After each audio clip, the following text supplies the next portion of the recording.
Bonjour à tous, frères, sœurs, amis, soyez les bienvenus dans le nom merveilleux du Seigneur Jésus. En ce dimanche de la fête des mères, j'aimerais m'associer avec mon épouse pour souhaiter une bonne fête des mères à toutes les mamans de notre église de Saint-Louis, aussi de toute sa micro-région, les mamans de la Rivière, de l'étang salé, de Sillaos. Une bonne fête des mères à vous et à vous tous qui nous regardez, une excellente fête des mères à vous. J'aimerais particulièrement adresser une bonne fête des mères à ma maman qui nous regarde, Daniela, et à ma belle-mère, Véronique. Que Dieu vous bénisse là où vous êtes. En ce dimanche de la fête des mères et après une semaine bénie parce que l'église a réouvert ses portes, on a été heureux de vous accueillir. Vous avez été plus de 550 à franchir le seuil de l'église toute cette semaine, de mardi à samedi.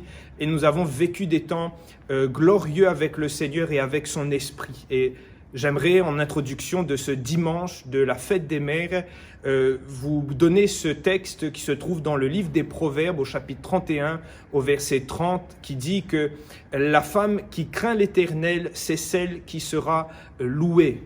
Et dans le contexte de ce texte, nous considérons bien que c'est la crainte de l'Éternel qui est la valeur la plus importante, qui demeure et qui persiste. Si on prend le texte dans son entier, il dit que la grâce ou le charme et la beauté disparaissent, s'enfuient, fanent, mais la femme qui craint l'Éternel est celle qui sera louée. Et j'aimerais laisser ce conseil à vous, les mamans qui nous regardez.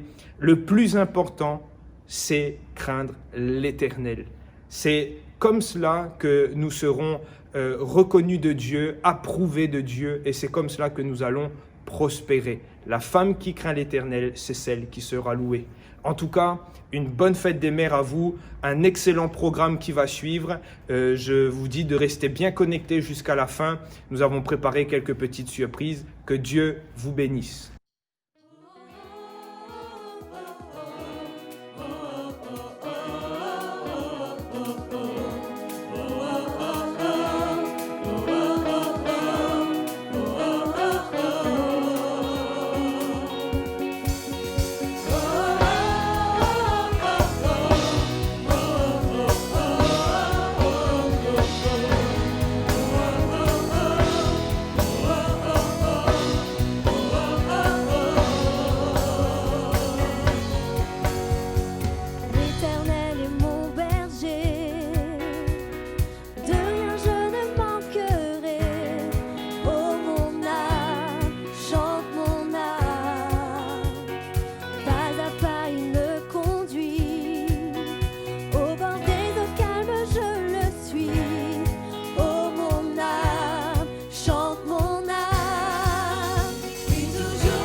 Mon secours est en toi.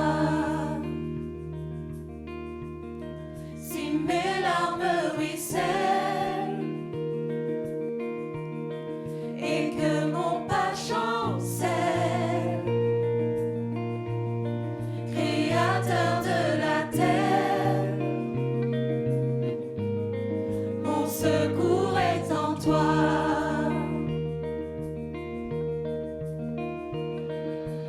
Je lève les yeux vers les hauts sommets. Toi seul est mon Dieu. Je proclamerai. Toi seul est ma force. Toi seul me restaure. Mon secours est en toi.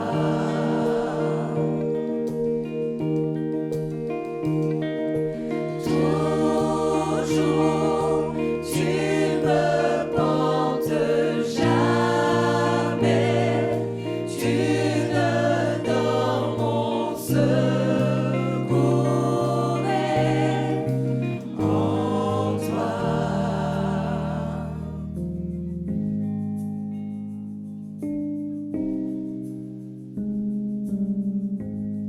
Si la peur m'envahit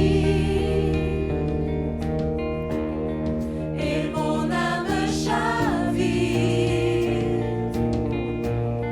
Créateur de la vie,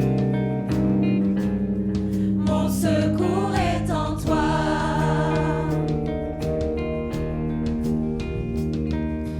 Je lève les yeux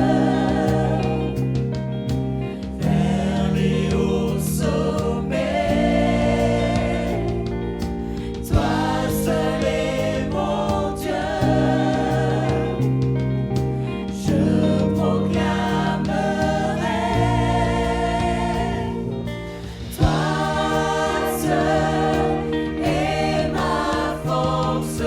Toi seul me restaure. Mon secours est en toi.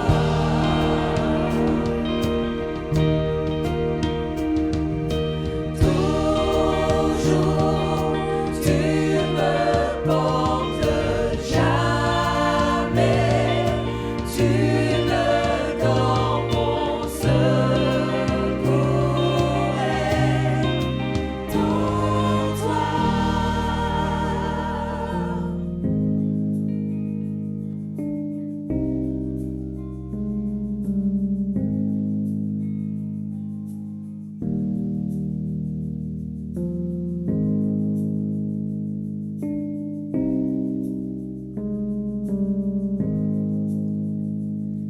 Ta victoire, mon espoir, ton chemin, mon destin, ton salut, mon refuge, tout est en toi. Ta victoire, mon espoir, ton chemin, mon destin, ton salut, mon refuge, tout est en toi.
Bonjour à tous et une joyeuse fête à toutes les mamans. Très heureux de pouvoir partager ce culte en ligne après cette formidable semaine que nous avons pu partager dans notre salle à l'occasion de la reprise des cultes. Et quelle joie ça a été pour nous de pouvoir retrouver les chrétiens de visu et de pouvoir à nouveau passer du temps dans la louange, la prière et dans le partage de la parole de Dieu, sans compter également les chants dans lesquels nous nous sommes fait du bien. Les cultes en ligne, comme nous l'avions dit, vont se poursuivre encore quelques temps et très heureux, même si c'est la fête des mères et que nous aurions tous souhaité être en salle avec tout le monde pour pouvoir fêter cette fête ensemble. Mais néanmoins, c'est la fête dans les maisons et je crois que chacun de vous est en fête à cause des mamans. J'aimerais justement partager la parole de Dieu à propos d'une maman qui s'appelait Jochébed, et le titre de ce partage est celui-ci, Jochébed, ou la foi d'une mère. J'aimerais vous inviter à lire un passage dans les Écritures, dans le livre de l'Exode, chapitre 2, à partir du verset 1er. Et nous allons lire le texte se rapportant à l'histoire de cette femme. Et à partir du verset 1er, il nous est dit ceci. Un homme de la maison de Lévi avait pris pour femme une fille de Lévi. Cette femme devint enceinte et enfanta un fils. Elle vit qu'il était beau et elle le cacha pendant 3 mois. Ne pouvant plus le cacher, elle prit une caisse de jonc qu'elle enduisit de bitume et de pois. Elle y mit l'enfant et le déposa parmi les roseaux sur le bord du fleuve. La sœur de l'enfant se tint à quelque distance pour savoir ce qui lui arriverait. La fille de Pharaon descendit au fleuve pour se baigner et ses compagnes se promenèrent le long du fleuve. Elle aperçut la caisse au milieu des roseaux et elle envoya sa servante pour la prendre. Elle l'ouvrit et vit l'enfant. C'était un petit garçon qui pleurait. Elle en eut pitié et elle dit « C'est un enfant des Hébreux ». Alors la sœur de l'enfant dit à la fille de Pharaon « Veux-tu que j'aille te chercher une nourrice parmi les femmes des Hébreux pour allaiter cet enfant ?» « Va, lui répondit la fille de Pharaon. Et la jeune fille alla chercher la mère de l'enfant. La fille de Pharaon lui dit, emporte cet enfant et allaite-le-moi. Je te donnerai ton salaire. La femme prit l'enfant et l'allaita. Quand il eut grandi, elle l'amena à la fille de Pharaon et il fut pour elle comme un fils. Elle lui donna le nom de Moïse, car, dit-elle, je l'ai retiré des eaux. Amen.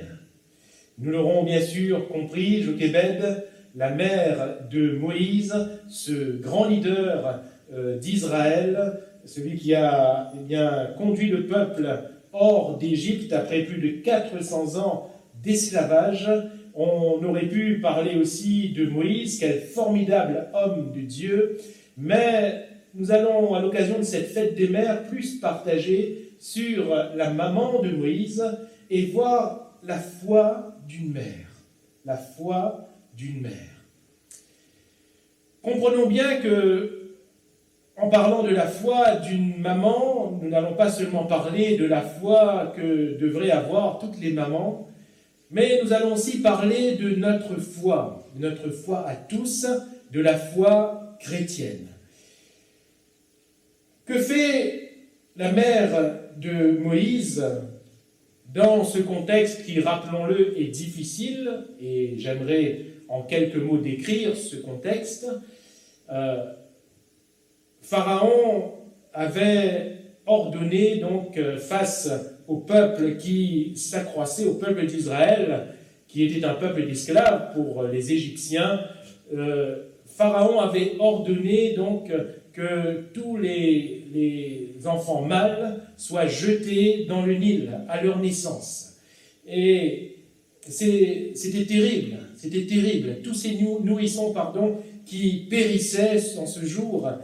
Et Jochébed, bien sûr, va vouloir sauver son enfant. Quelle maman ne veut pas sauver son enfant? Jochébed va vouloir sauver son enfant mais Jochébed n'est pas une femme quelconque, c'est une Israélite. Et son Dieu est l'Éternel des armées. Elle croit en son Dieu.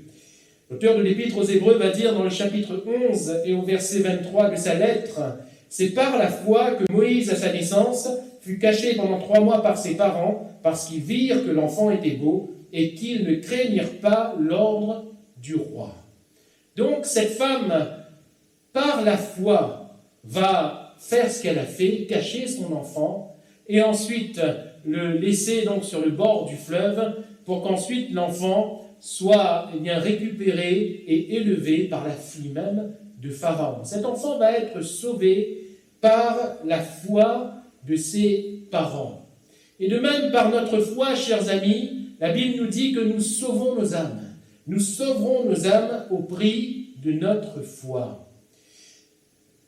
Mais que devons-nous faire par la foi? Qu'a fait Jochébed par la foi en tant que maman? Elle a vu par la foi, elle a agi par la foi et elle a attendu toujours par la même foi. Et nous allons le voir un peu plus en détail. La foi qui voit, la foi qui agit et la foi qui attend. La foi qui attend. Alors, le texte nous dit, premièrement, que Jochébed, la maman de Moïse, quand elle a enfanté ce fils, elle vit qu'il était beau. Elle vit qu'il était beau. Vous allez me dire, mais tout bébé est beau. En tout cas, chaque maman va voir son bébé comme étant beau. Comme étant beau. Mais la vision de Jochébed va être une vision particulière. Assez particulière pour que, ici, sa manière de voir soit soulignée par la parole de Dieu. Elle a vu, mais par la foi. Chère maman, certes, tu vois ton enfant beau, tu vois ton fils beau, tu vois ta fille belle. Mais est-ce que tu vois cet enfant par la foi? Est-ce que tu veux voir cet enfant par la foi que Dieu donne? Car c'est ainsi qu'agit la foi de Jochébed. Elle voit par la foi. Est-ce que tu veux voir ton enfant dans le salut de Dieu? Est-ce que tu veux voir ton enfant être béni? Est-ce que nous voulons voir nos enfants par la foi? C'est très important. Jochébed a vu cet enfant par la foi. C'est pour cela qu'elle a voulu le protéger de la mort.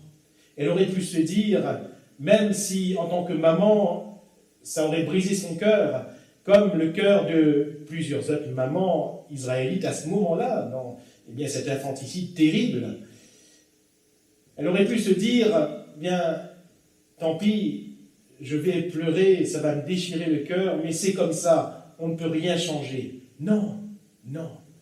Elle va voir cet enfant par la foi. Et par la foi, elle va voir son enfant sauvé. C'est pour cela que, Dieu va répondre à cette foi et au final, va sauver cet enfant. Maman, vois par la foi ton enfant sauvé. Et tu verras que Dieu répondra à ta foi. Néanmoins, nous concernant tous, pour le salut de nos âmes, il faut que l'on voie par la foi. Il faut que notre foi agisse premièrement dans notre vision. C'est ce que nous voyons dans toute la parole de Dieu. L'une des premières questions que Dieu va poser au prophète Jérémie dans son livre, c'est « Que vois-tu » ? C'est vraiment le départ de son ministère. Que vois-tu, Jérémie? Que vois-tu? Et quand Jérémie va décrire la vision qu'il avait, le Seigneur va dire, tu as bien vu. Tu as bien vu. C'est quoi bien voir par la foi? C'est quoi bien voir bibliquement? C'est voir ce que Dieu nous montre. C'est voir ce que Dieu veut nous montrer. Et si Dieu a voulu montrer à Jochebed que son enfant était beau, mais d'une beauté particulière, Dieu veut nous montrer à chacun de nous que notre âme est belle à ses yeux. Belle au point qu'il donne son Fils à la croix. Belle au point que Jésus paye par la mort le rachat de nos âmes, le pardon de nos péchés. Dieu nous aime tellement qu'il nous voit comme personne ne nous voit. Qu'il me voit, qu'il te voit comme personne ne nous voit. Mais nous-mêmes voulons nous voir que notre âme a du prix à ses yeux. Comment voyons-nous, les hommes et les femmes sur la terre? Comment voyons-nous les frères et sœurs dans la foi, les autres membres de l'Église? Comment voyons-nous les membres de notre famille?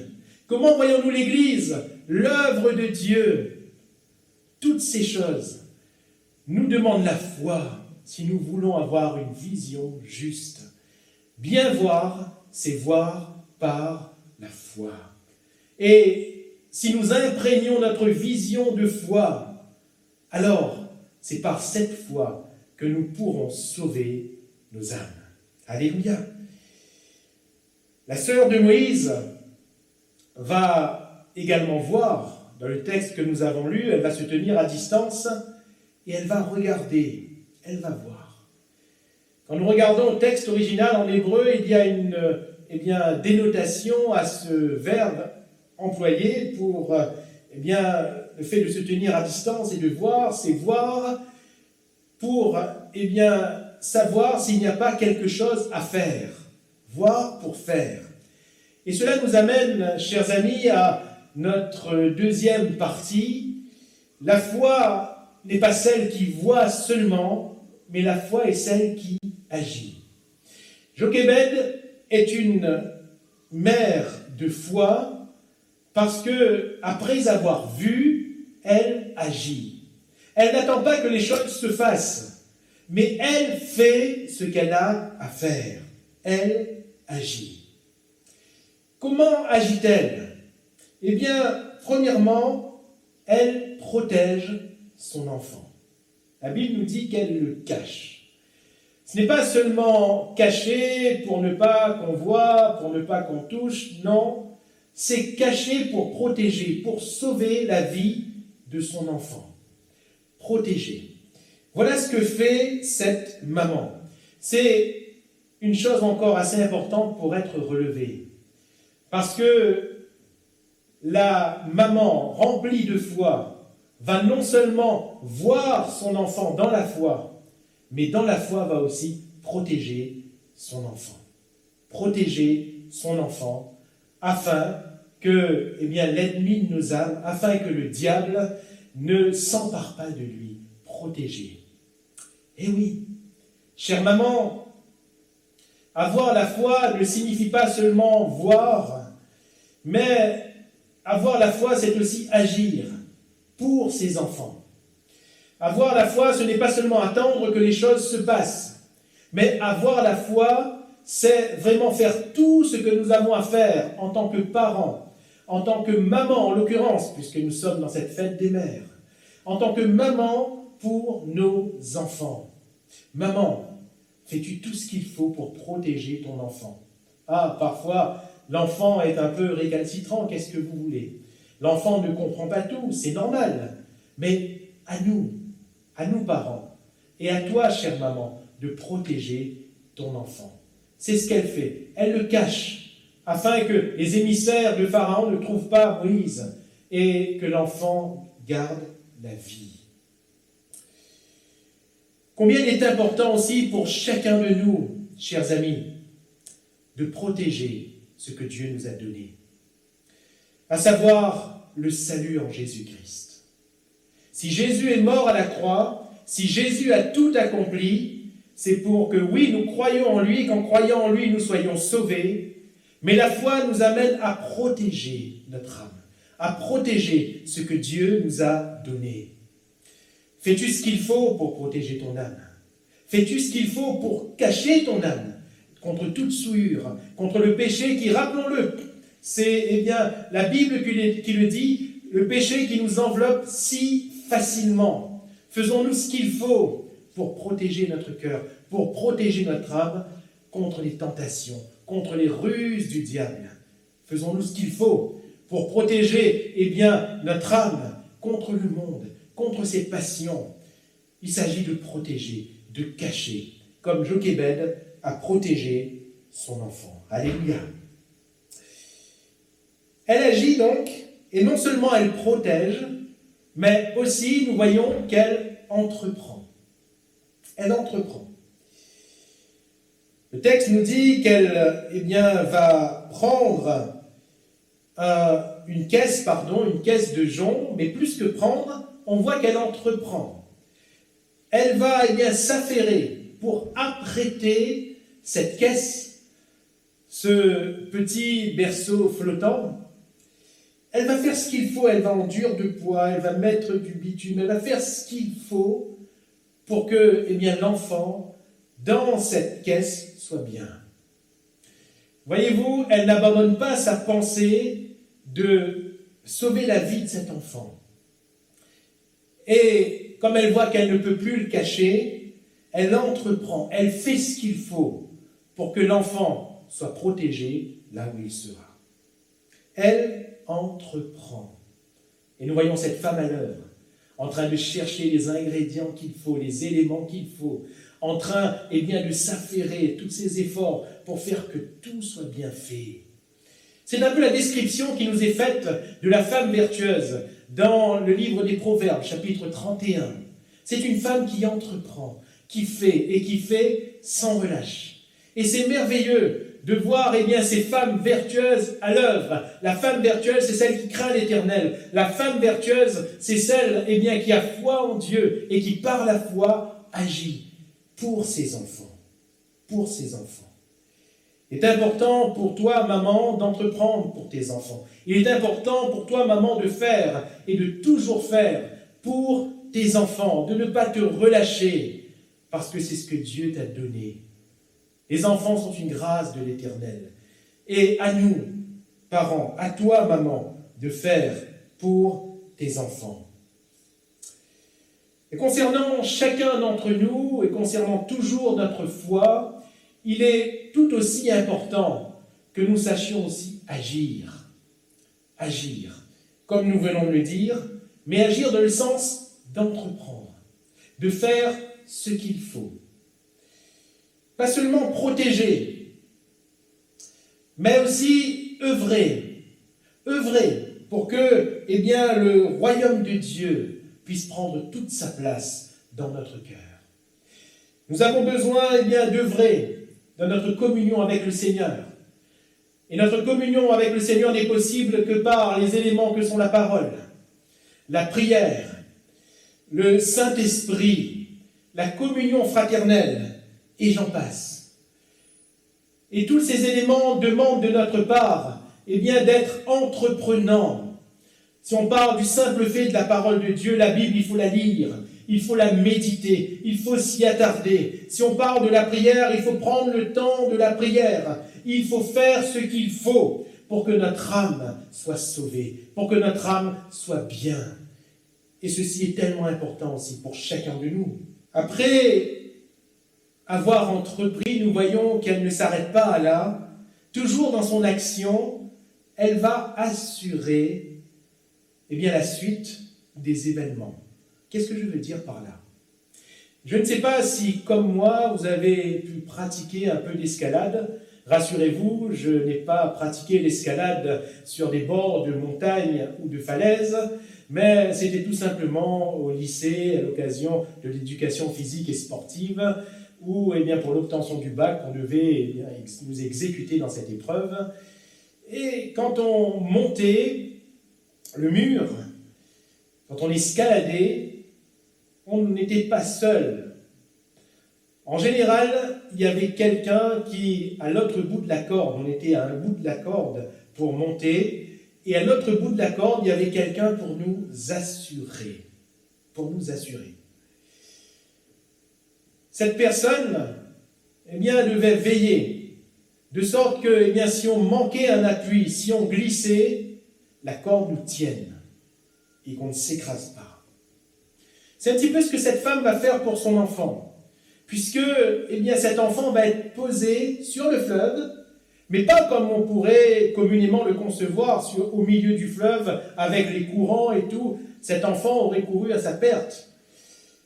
Ce berceau de fortune flottant, comme je l'ai dit, était posé parmi les roseaux. Donc, quelque part, il ne pouvait pas aller bien loin. Cette caisse ne pouvait pas bouger bien loin.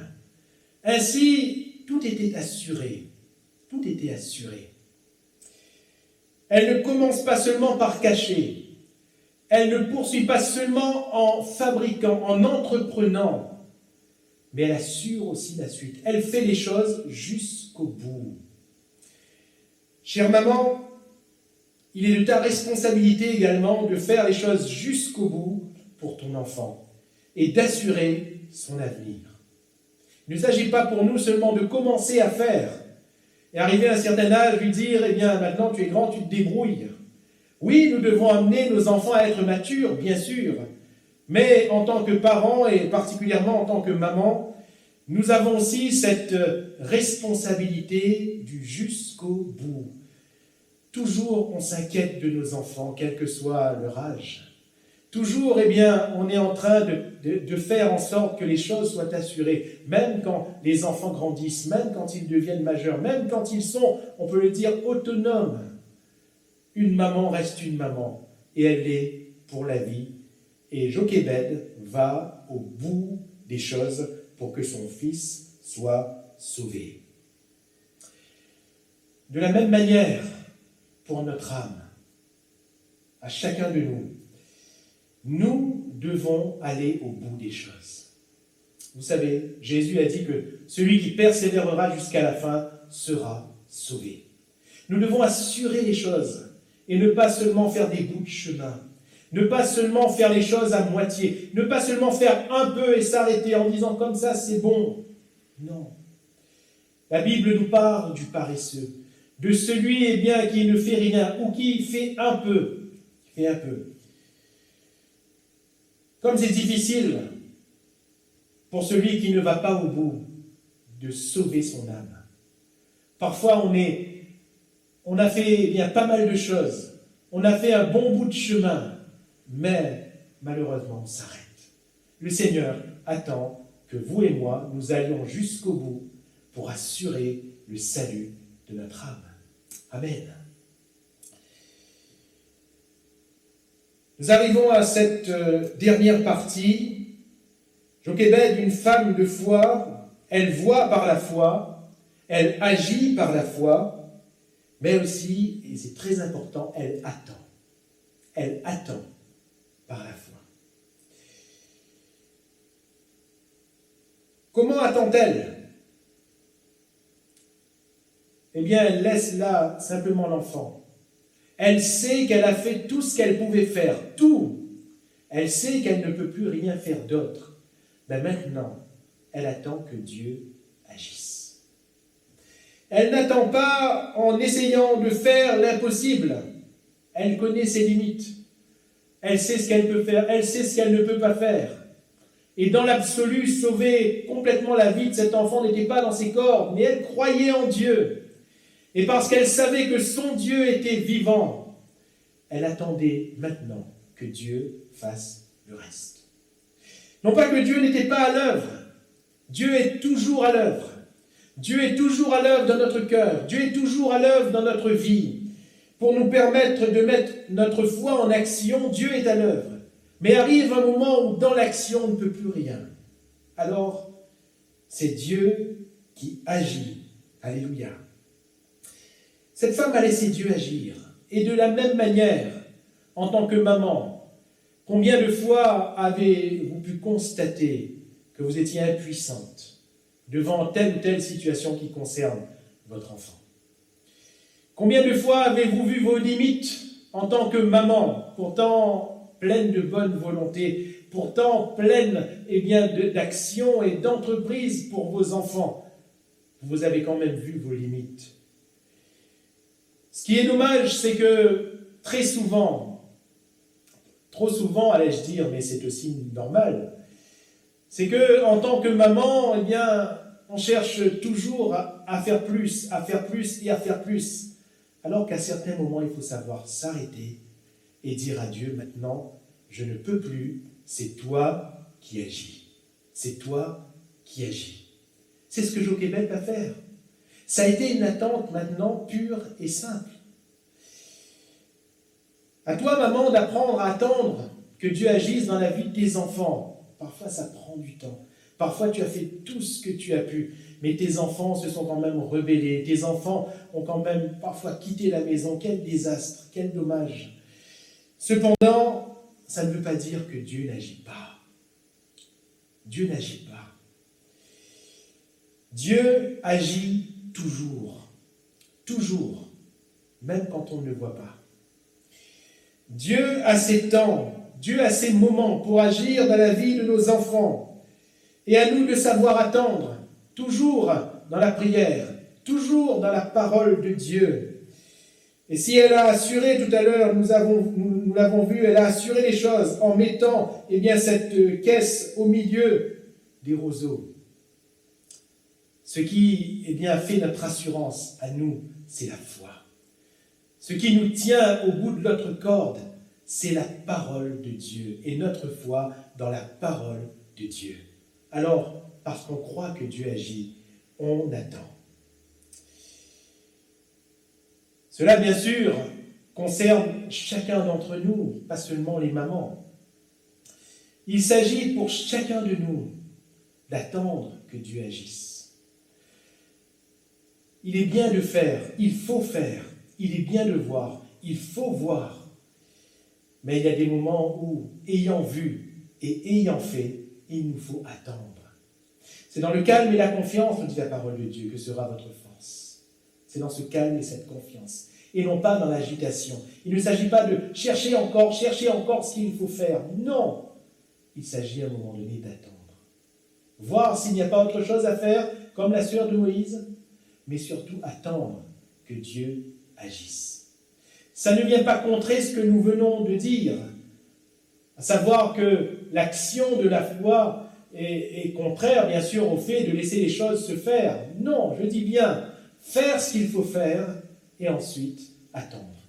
Et nous voyons que l'attente de Jochebed a été récompensée. Alléluia. L'attente du juste n'est que joie, puisque l'attente du juste n'est que récompensée. Tous ceux qui savent attendre le secours de Dieu dans la foi sont récompensés. À nous d'attendre après avoir vu et après avoir agi. En conclusion de ce partage, j'aimerais vraiment encourager toutes les mamans, mais aussi encourager chacun d'entre vous, ou dois-je dire chacun d'entre nous, car je suis comme vous.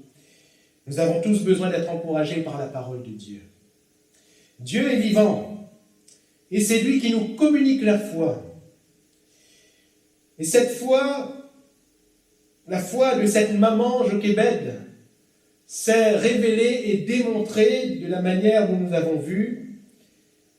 Par la foi, elle voit, par la foi, elle agit, et par la foi, elle attend.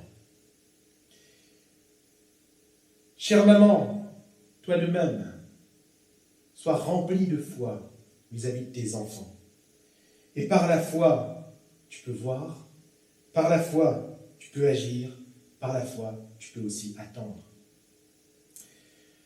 À chacun d'entre nous, pas seulement les mamans, à nous aussi d'exercer cette foi, de voir par la foi, d'agir par la foi et d'attendre par la foi. Une bonne fête à toutes les mamans, encore une fois. J'aimerais particulièrement souhaiter une bonne fête à ma maman, qui, je ne sais pas si elle me regarde ou me regardera, elle n'est pas trop à l'aise avec les technologies, mais bonne fête à toi, une bonne fête à la maman de mes enfants, à Sophie, mon épouse, qui, je le vois, chaque jour exerce ce que nous venons de voir ensemble au travers de la parole de Dieu, et donc, eh bien, pour moi, un modèle pour la prédication même. Bonne fête à toi également, et j'aimerais souhaiter une bonne fête à toutes les mamans de Saint-Louis. Que Dieu vous bénisse. Voilà, nous arrivons à la toute fin de ce programme, pas tout à fait terminé. Restez bien connectés jusqu'à la fin. Des enfants ont voulu souhaiter la fête des mères à leur maman et aux mamans de l'église. Donc, restez jusqu'à la fin pour pouvoir voir ce petit coucou des enfants. Je le disais en introduction, on a eu une semaine pleine avec 5 soirs. Chaque soir, nous avons accueilli des quartiers, des groupes de quartiers pour pouvoir vivre un culte ensemble. Et si ça a été le cas de la semaine dernière, c'est aussi le cas de cette semaine. Alors, on vous attend. Quartier par groupe de quartier, n'hésitez pas à nous contacter si vous voulez plus de détails. Va s'afficher maintenant la liste par quartier, donc je vais vous le rappeler. Mardi soir, nous invitons le quartier de la Rivière Saint-Louis, le Wacky, les Macs, le Tapage, le Ruisseau, la Palissade, la Chapelle et la Ouette. Mardi soir à 18h30, mercredi soir à la même horaire, 18h30, nous accueillons le Gol-Léo et Bellevue. Jeudi soir à 18h30, nous accueillons Plateau-Goyave, Roche-Maigre et Pont-Neuf. Vendredi soir à 18h30, nous accueillons Bois-de-Neuf-Coco et l'Étang-Bel-Air. Samedi à 18h30, nous accueillons Plateau-Maison-Rouge, le centre-ville, la ZAC-Avenir, la gare, le stade, les Trois-Ravines et tous les autres quartiers qui n'ont pas été cités et toutes les personnes habitant aussi en dehors de la commune de Saint-Louis et venant habituellement dans cette église. Alors chaque soir, je l'ai dit, c'est à 18h30. Venez avec votre masque, nous respectons les gestes barrières, donc le masque, la désinfection des mains et la distanciation sociale. Tout a été mis en place afin que chacun puisse suivre et venir et participer à un culte. Alors ne vous privez pas de ce moment la semaine prochaine. N'hésitez pas à contacter le pasteur Johan Ilan ou moi-même. Vous avez nos numéros sur le site espoir.re, mais aussi sur le site des Assemblées de Dieu de l'île de la Réunion. Alors n'hésitez pas à nous contacter. J'aimerais aussi vous dire que nous sommes disponibles pour une visite, pour une rencontre. Si vous avez besoin, vous pouvez nous appeler, nous sommes là et nous le venons avec joie et nous prierons pour vous avec joie. On arrive maintenant en clôture de ce programme. J'aimerais vous souhaiter une très bonne semaine à vous. Que Dieu vous bénisse et encore une fois, bonne fête des mères.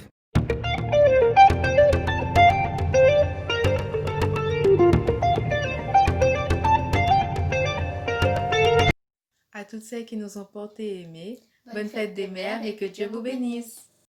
Ma maman, sûrement la plus douce des mamans. Ma maman, tendrement, me câline à chaque instant.